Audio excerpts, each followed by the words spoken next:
Το σπυράκι είναι ένα μικρό εξόγκωμα του δέρματος μας, που προκλήθηκε από το βούλωμα ενός σπόρου ή κάποιους άλλους παραπλήσιους παράγοντες, όπως μόλυνση, τραυματισμός, λάμδα-π, ενός σπόρου. Τα πολλαπλά σπυράκια που βγαίνουν συστηματικά, ονομάζονται ακμή. Με την ακμή, θα ασχοληθούμε σε άλλο άρθρο. Πολλοί άνθρωποι βλέπουν τα σπυράκια ως κάτι μη φυσικό και άσχημο και προσπαθούν να τα αποφύγουν ή να τα κάνουν αόρατα, όσο γίνεται. Αυτό θα το συζητήσουμε πιο κάτω, πως και γιατί δημιουργείται το σπυράκι.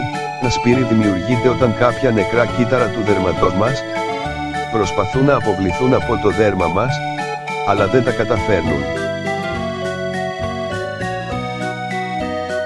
Και αυτό συμβαίνει επειδή είναι βουλωμένοι οι πόροι του δέρματος μας. Συνήθως, το βούλωμα αυτό οφείλεται στους μυαματώδεις αδένες. Για να διατηρήσει ο οργανισμός μας το δέρμα μας υγιές, παράγει σμίγμα.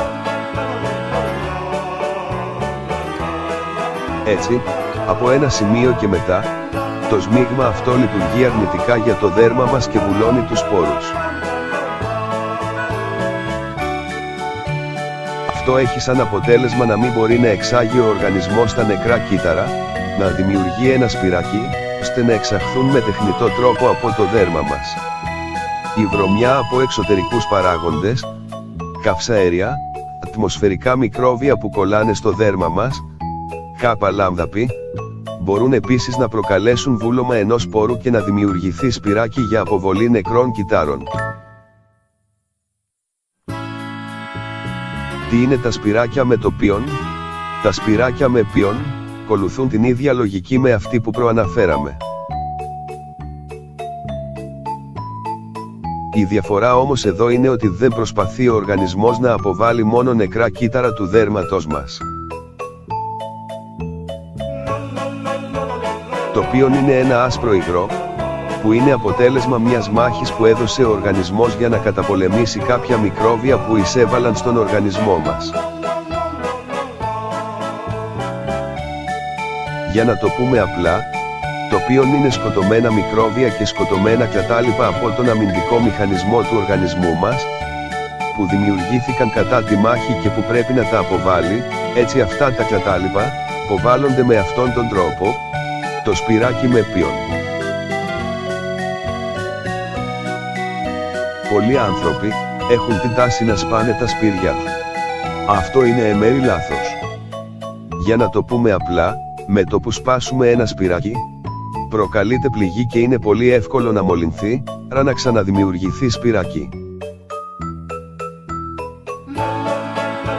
Επίσης, όπως το σπάμε, συσσωρεύουμε τα νεκρά κύτταρα πιο βαθιά στο δέρμα μας, μια μικρή ποσότητα που είναι υπεραρκετή, ενώ τη μεγαλύτερη τη βγάζουμε, με αποτέλεσμα να προκληθούν καινούργιες μολύνσεις σε υγιείς ιστούς και πολλές φορές σε ανεπανόρθωτη ζημιά, με πρόκληση ελαφρών ουλών. Τα σπυράκια όμως με το πίον και αυτά με τη μαύρη κοιλίδα, μπορούμε να τα σπάμε, βέβαια δεν είναι απαραίτητο τουλάχιστον για αυτά με το πίον, ενώ όλα τα υπόλοιπα, προσοχή, όχι. Βέβαια, θα πρέπει να προσέχουμε, με ότι τα σπάσουμε, είναι πεντακάθαρα και στηρωμένα. Τι να προσέχετε γενικά? Ο οργανισμός μας έχει την ικανότητα να αντιμετωπίζει κάτι από την αρχή ως το τέλος, με τον καλύτερο δυνατό τρόπο. Έτσι και εδώ. Το καλύτερο θα ήταν να τα αφήσετε όλα να κάνουνε τον κύκλο τους, χωρίς να επέμβετε. Ο οργανισμός μας θα τα τακτοποιήσει όλα. 1. Αποφύγετε να τα πειράζετε και να τα ακουμπάτε. 2. Αποφύγετε το make-up σε αυτή την περιοχή, γιατί μεγαλώνετε το πρόβλημα κι άλλο, αντί για να το βοηθάτε. 3. Αν κάποιο σπυράκι επιμένει και δεν φύγει μετά από κάποιον καιρό, επισκεφθείτε έναν δερματολόγο. Για να αποφύγετε όσο το δυνατόν γίνεται, να βγάζετε τα σπυράκια, φροντίστε να διατηρείτε το δέρμα σας καθαρό. Να το καθαρίζετε ώστε οι πόροι να μην βουλώνουν. Επίσης, φροντίστε τη διατροφή σας. Συνήθως η αποφυγή λίπους, στοκολατών, κάπα λάμδα πι βοηθάνε στο να μην βγάζετε σπυράκια. Αλλά αυτό δεν είναι απόλυτο. Άνθρωπος με άνθρωπος διαφέρουν, άλλοι μπορεί να μην έχουν πρόβλημα σε συγκεκριμένη διατροφή και άλλοι να έχουν.